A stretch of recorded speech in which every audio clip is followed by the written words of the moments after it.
평생 평탄하다고 마냥 기뻐할 수 있나라는 제목으로 하나님 말씀 증거하도록 하겠습니다.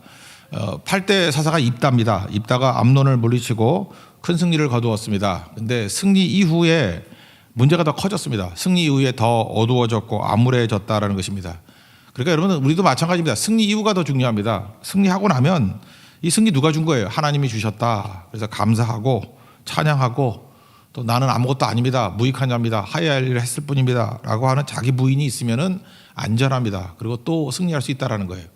근데 승리 이후에 이게 농공행상에 들어가고 하나님이 주신 승리에 대해서 슬쩍 가려버리고 내 공로 자랑하기 시작하면은 오히려 패배한 게 더 나을 뻔할 정도로 승리 이후에 더 큰 어둠과 더 큰 혼란이 올 수 있다라는 것입니다. 지금 암논과의 싸움에서 승리 이후에 온 혼돈을 이야기하고 있습니다. 두 가지인데 첫째 이유는 뭐냐면 에브라임 지파 때문에 이런 일이 벌어졌다는 것입니다. 그러니까 1절부터 7절까지 내용인데 이들을 굳이 별명을 붙인다 그러면 트집 전문가예요. 트집 부리는데 하여튼 전문가입니다. 그리고 또 다른 말로 하면 시비 전문가고 억지 전문가고 또 남이 해놓은 일을 마지막에 가서 숟가락 슬쩍 얹히는 그런 전문가예요. 떼쓰는 거 전문가고 그러니까 상식이 통하지 않는다는 거예요. 그게 에브라임 지파였다라는 것입니다. 이 에브라임 지파는요, 은혜를 엄청 받은 지파다 이렇게 생각할 수 있습니다. 그 왜 그러냐면 파격적인 은혜를 받은 거예요. 파격적인. 야곱의 아들들이 12지파가 된 거 아니에요. 근데 엄밀히 말해서 얘네들은 아들 아니잖아요. 손자잖아요. 레위 지파 하나 떼어가지고 하나님께 속한 자로 빼려고 그러다 보니까 11밖에 안 되잖아요. 그래서 손자, 요셉의 손자 2명, 므낫세와 에브라임을 그 양자로 입양한 거죠. 그래서 레위를 빼고 12지파가 된 것입니다. 그러니까 이것도 엄청난 파격적인 거죠. 야곱의 아들이 아닌데 손자가 야곱의 아들로 입양된 거니까 이거 영적인 입양이죠. 이거 어마어마한 축복을 받은 거죠. 자격 없는 자에게 12지파 중에 2지파가 되는 자격을 준 거 아니에요. 그러니까 엄청난 은혜죠. 거기다 에브라임이 작은 지파도 아니에요. 큰 지파가 되는 은혜를 받았다고요. 또 하나는 원래 둘째 아들이잖아요. 큰 아들이 므낫세고 둘째 아들이 에브라임인데 그 창세기 48장 49장 보면은 그 12아들 축복할 때 이 사람 이렇게 X자로 크로스로 이렇게 축복을 하죠. 그죠? 그래서 원래 왼손 자리에 있어야 될 에브라임이 X자로 하니까 오른손에 축복을 받고 또 오른손에 축복을 받아야 될 므낫세가 왼손에 축복을 받아서 역전이 돼버린 거죠. 이것도 또 엄청난 은혜 아닙니까? 뭘 잘한 게 하나도 없잖아요. 그냥 하나님이 은혜 주신 거예요. 그래서 자격 없는 내게 손자인데 아들의 자격을 주신 것, 첫 번째 은혜. 둘째 아들인데도 불구하고 첫째 아들의 축복을 주신 것이 또 두 번째 큰 은혜. 그러니까 이 은혜 이렇게 엄청 받았으니까 이 파격적 은혜를 받았으니까 이제 감사 찬송하고 내게 주신 은혜를 어찌 갚을까 이러면서 살아야 될 거 아닙니까? 근데 특별히 에브라임은 그게 아니었다라는 거예요. 하나님이 엄청난 축복을 주신 걸 가지고 그 충성할 때는 싹 빠져버리고 뭐 공치사 할 때 그때만 나서는 그 트집 전문가가 되더라는 것입니다. 그 성경에 보면요, 누가복음 12장 48절을 보니까 무릇 많이 받은 자에게는 많이 요구할 것이요 많이 맡은 자에게는 많이 달라 할 것이니라. 그러니까 하나님이 많이 주신 이유가 뭐예요? 많이 요구하시려고. 요구가 뭐예요? 더 충성하라 그런 뜻이죠. 근데 많이 받았음에도 불구하고 충성하는 걸 보면 뭐 비슷비슷하게 한다 그러면 그거 아니겠죠. 오히려 반대가 되겠죠. 난 적게 받았지만 더 많이 충성하기를 원합니다. 뭐 이런 모습이 있어야 되는데 이거 보면 속마음을 금방 알 수 있다는 거예요. 그 에브라임은 은혜를 헛되이 받은 대표적인 지파 같은 모습을 볼 수 있다는 것입니다. 한번 역사를 추적해 보면은 첫 번째는 그 여호수아가 가나안 땅 정복하고 난 다음에 땅 분배하는 일이 벌어지지 않습니까? 여호수아 17장에 보면 14절에 요셉 자손이 여호수아에게 말하여 이르되 여호와께서 지금까지 내게 복을 주심으로 내가 큰 민족이 되었습니다. 그러니까 복 주셔서 큰 민족이, 에브라임 때 엄청 크거든요. 큰 민족이 되었습니다. 근데 여기까지는 감사같이 보이죠. 근데 그 다음 뭐라 그래요? 큰 민족인데 왜 한 제비 한 분깃만 주면 이게 말이 됩니까? 이렇게 항의를 한다고요. 우린 큰 집 하니까 좀 양을 더 많이 줘야 될 거 아니야. 그랬더니 여호수아가 그 다음에 이렇게 대답합니다. 17장 15절에 그래 니네 큰 민족이다. 그리고 땅이 좁지 마치 뭐 이해해 주는 양 그렇게 얘기를 합니다. 그러고 난 다음에 여호수아가 뭐라 그래요? 스스로 개척하라 그랬어요. 왜 징징대냐? 야 우리 너보다 훨씬 작은 지파들도 자기 힘으로 싸워서 이기고 하는데 이 분배되고 난 다음에 니네가 싸워서 얻는 거지 뭐 그 공짜로 달라는 게 아니잖아. 그 은혜에 아주 중독이 된 인간들이에요. 그죠? 그렇잖아요. 손자인데 아들 된 은혜, 둘째 아들인데 첫째 아들 된 은혜, 은혜. 그러니까 모든 게 다 은혜로 다 되는지 알아. 그래서 공짜만 좋아하는 거예요. 그래서 땅이 좁대. 그러니까 여호수아가 뭐예요? 좀 이게 속이 답답. 자기도 에브라임이거든. 이 답답한 인간아 하면서 뭐라 그래요? 스스로 개척하라. 정신 차려라. 같은 동네에서 태어났다라는 게 창피하다. 뭐 이런 식의 얘기. 이게 첫 번째 시작이에요. 그리고 두 번째 나타나는 게 뭐냐면 우리 기드온 시대 때 나타나죠. 13만 5천 명의 미디안과 싸워서 대승리를 거두지 않았습니까? 300명이 나가서 승리를 거두지 않았어요? 3만 2천에서 2만 명 돌려버리고 겁나면 가. 그랬더니 1만 명 남았잖아요. 1만 명 중에 하나님이 물 먹는 방법을 통해서 두 갈래를 갈라서 소수를 선택하죠. 이거 뭐 잘하고 못하고의 문제가 아니에요. 적은 숫자 채택한 거예요. 300만 가지고도 능히 이길 수 있다. 그래서 승리를 거뒀더니 승리 이후에 또 에브라임이 또 나타나네. 이 인간들. 그죠? 이게 사사기 8장에 나오잖아요. 8장 1절에 기드온에게 이르되 왜 우리 안 불렀어? 이렇게 얘기를 합니다. 그리고 이같이 대답하면 어찌미냐? 크게 다퉜다고 얘기를 합니다. 근데 기드온은 성격도 좋을 수 있지만 약간은 강자에게 약하고 약자에게 강한 그런 이중성이 있는 사람 아니었습니까? 기드온 별로 좋은 사람 아니었어요. 그죠? 너무 센 지파가 와가지고 항해하니까 마치 겸손한 척 이렇게 얘기를 해요. 그죠? 에브라임의 끝물 포도, 에브라임이 제일 그 부실한 포도, 그것이 아비에셀은 자기네거든요.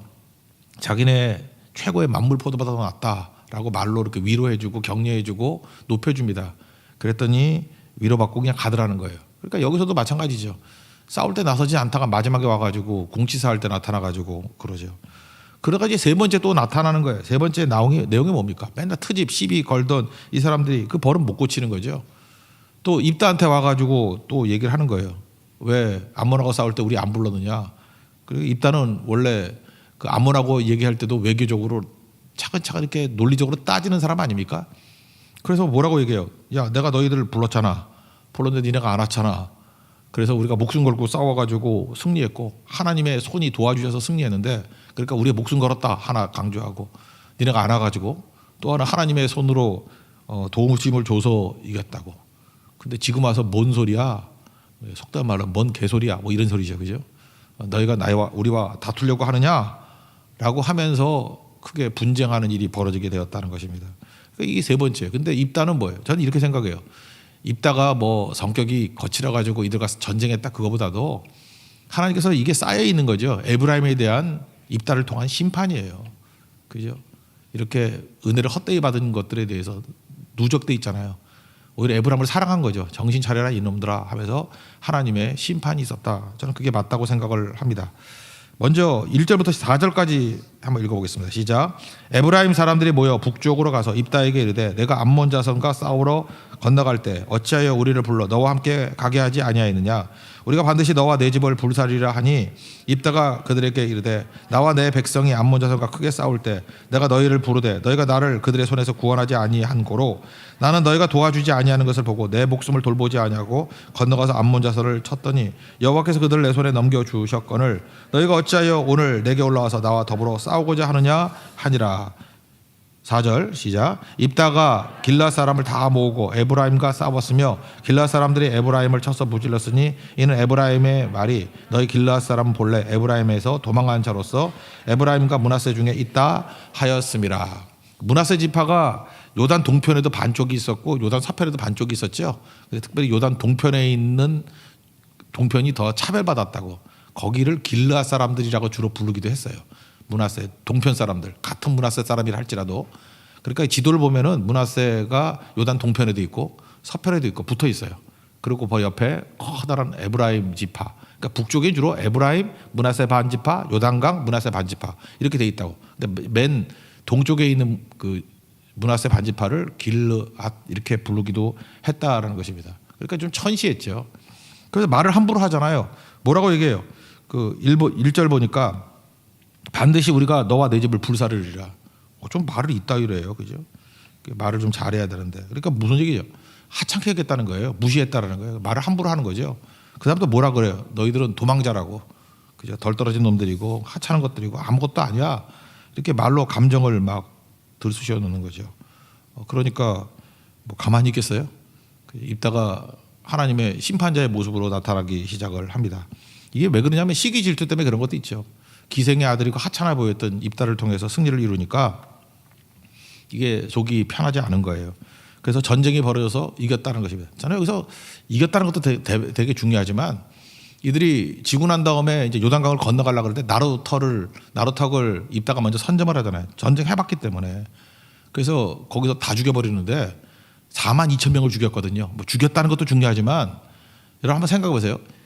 그 미디안하고 싸울 때 기드온 때 이스라엘 전체 지파에서 다 긁어 모았더니 몇 명이었어요? 3만 2천이었죠. 다 긁어 모아도 3만 2천. 근데 한 지파가 마음 먹고 나서니까 4만 2천이잖아요. 죽은 자가 4만 2천이니까 뭐 개구멍으로 도망친 놈들 더 있을 거 아니야.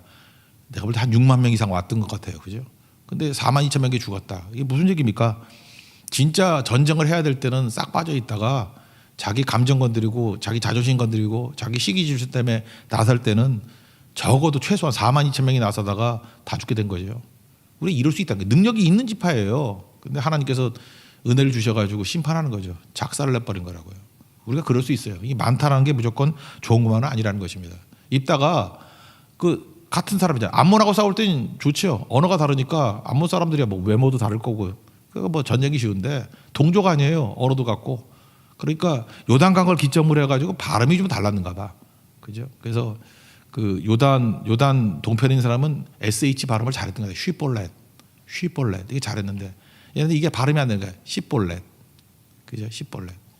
조금 전에 들어보니까 그 중국 발음에도 그런 게 있죠. 사라는 게 스 이렇게 쌍시오 십은 뭐예요? 권설음이죠. 슬 비슷한가 슬 그런 거예요. 그게 차이가 나잖아요. 그런 거.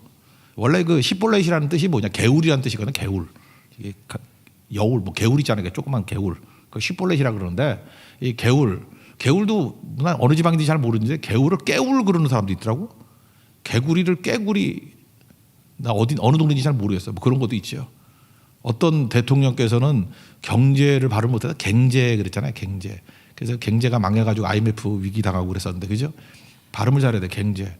그리고 어딘지 모르지만 그 국민의 의무 이걸 발음을 못해. 이것도 국민 의무 이런 데 있어. 어딘지 모르겠어요. 그런 것도 있고. 요즘에는 미디어가 발달돼 가지고 살 이건 다 하더라고. 실험해봐서 유진아 집사 해보니까 쌀 하더라고. 예, 하더라고. 예, 그러니까 이제는 못한다는 아닌 것 같은데 하여튼 이런 식으로 발음 가지고 잡아낸 거예요. 에브라임 사람들을. 그죠? 십볼렉 그러면 다 죽여버렸다고. 그러니까 이게 뭐 얼마나 무서운 얘기입니까? 뭐 그런 일이 벌어졌다. 그거 한번 읽어봅시다. 그냥 5절부터 7절까지 내용 읽겠습니다. 시작. 길앗 사람이 에브라임 사람보다 앞서 요단강 나루턱을 장악하고 에브라임 사람의 도망하는 자가 말하기를 청하건대 나를 건너가게 하라 하면 길앗 사람이 그에게 묻기를 내가 에브라임 사람이냐 하여 그가 만약 아니라 하면 그에게 이르기를 쉽볼렛이라 발음하라 하여 에브라임 사람이 그렇게 바로 발하지 못하고 십볼렛이라고 발음하면 길앗 사람이 곧 그를 잡아서 요단강 나루턱에서 죽였더라. 그때 에브라임 사람의 죽은 자가 4만 2천 명이었더라. 입다가 이스라엘의 사사가 된 지 6년이라. 길앗 사람 입다가 죽음에 길앗에 있는 그의 성읍에 장사되었더라. 여기서 우리가 깨달을 수 있는 좀 적용적인 메시지는 그거예요. 세 가지를 정리할 수 있는데 에브라임 지파를 통해서 첫째는 은혜를 헛되이 받지 말라는 거죠. 은혜 받았으면은 반드시 감사가 있어야 되고 책임이 있어야 돼요. 책임. 고린도 후서 6장 1절을 보니까 하나님의 은혜를 헛되이 받지 말라. 그러니까 은혜 받았으면 감사해야 되고 또 하나는 책임져야 된다. 그런 얘기예요. 또 하나는 선을 넘지 말라는 거죠. 선을 넘지 말라는 건 뭐죠? 말 함부로 하지 말라는 거예요. 말도 이렇게 할 수 있는 게 있고 없는 게 있거든요. 예를 들어서 우리 학교 다닐 때도 보면은 어떤 사람이 약점이 있잖아요. 약점. 내가 볼 때 어떤 장애를 갖고 있는 어떤 내 친구 있었어요. 근데 우리 뭐 속된 말로 그런 거 있잖아요. 막 싸울 때 아무리 싸워도 힘들어도 그 장애를 비하하는 말은 절대 입 밖에 내지 않았어. 그거 내면 살인 나는 거야. 그러니까 서로 아는 거예요. 걔도 내 약점을 알고 있고 나도 걔 약점을 알고 있고 아무리 다투어도 그건 건들지 않아요. 그때 그게 일종의 그 신사도죠. 그러니까 싸움이 커지질 않는 거예요. 근데 에브라임이 이놈들은 이건 진짜 나쁜 놈들이죠. 어떻게 불살라지 버리겠다 뭐 이런 식의 말을 함부로 하는 거고 또 하나 도망자라고 했는데 이게 곱게 말하면 도망자지 잡것들이고 니네들 삼류야 뭐 그런 식의 표현이라고요. 그죠? 그러니까 선을 넘지 말라는 거예요. 선을 넘지 말라. 그래서 여러분 지도자들이 특별히 정치인들이 요즘 말 함부로 하고 막 그러는데 뭐 영화도 그런 것 같아요. 말을 함부로 하고 막 욕이 막 나오고 하는데 절제할 줄 알아야 된다는 거예요. 특별히 교회 안에서는 여러분들 말에 있어도 조심해야 됩니다. 아무리 분노하고 화가 나서 그랬다 그거 아니에요. 화가 나도 말하면 안 돼요. 아니면 에브라임 같이 죽어요. 잊지 말라고. 말 함부로 하면 죽는다고. 말이 생명이라고요. 선 넘지 않는 종들이 되게 해 주십시오. 이게 꼭 필요하다는 것입니다. 그리고 세 번째 적용은 뭐냐면 내가 하지도 않았는데 숟가락 얻는 일 제발 하지 말라는 거예요. 그죠? 맨날 혼자 자화자찬하고 남이 했던 일들 공을 빼앗고 이러는 거 이게 에브라임의 특징이거든요. 하나님께서 이거 심판하신다는 거예요. 다시 정리하면 은혜를 헛되이 받지 말고 선을 넘지 말고 언어에 있어서 그리고 숟가락 함부로 얹지 말고 내가 했다 할지라도 하나님이 도와주신 거 아니에요. 그죠? 나는 무익한 종입니다. 하야 할 일을 했을 뿐입니다. 라고 해서 자기를 부인하는 것. NIBC. 나다이. 저는 아닙니다. 난 죽습니다. 크라이스트. 예수님이 하셨습니다. 이 갈라디아 2장 20절의 삶이 가장 안전한 삶이 될 수 있다는 것입니다. 에브라임 지파를 반면교사로 삼아서 우리는 하나님 앞에서 겸손하고 충성스러운 종으로 서 있는 그런 축복과 은혜가 임하기를 기원합니다. 그 다음에 내용들이 8절부터 15절까지가 9대, 10대, 11대 3명의 사사가 나옵니다. 근데 이 내용을 읽어보면은 9대가 입산이고 10대가 엘론이고 11대가 압돈인데 이게 뭐 별 얘기가 없어요. 별 얘기가. 그냥 뭐 쭉 읽어보면 입산에 대한 얘기는 이거예요. 9대. 아들 30명 낳고 딸 30명 낳았는데 여기 특이점은 딱 하나예요. 밖으로 시집을 보냈고 밖에서 여자를 데리고 왔대요. 이 밖에서가 누구죠? 이방 결혼. 그죠? 이방인들하고 결혼하는 거. 그러니까 뭐 국제 결혼 요즘식으로 하면 그런 거죠. 그래서 자기 동네 사람 동족하고는 결혼이 안 되는 거야. 그래서 이게 외우기 쉽죠. 입산 금지. 그죠? 입산은 금지야. 자기 동족은 금지고. 그러니까 외국 사람하고만 결혼하는 거예요.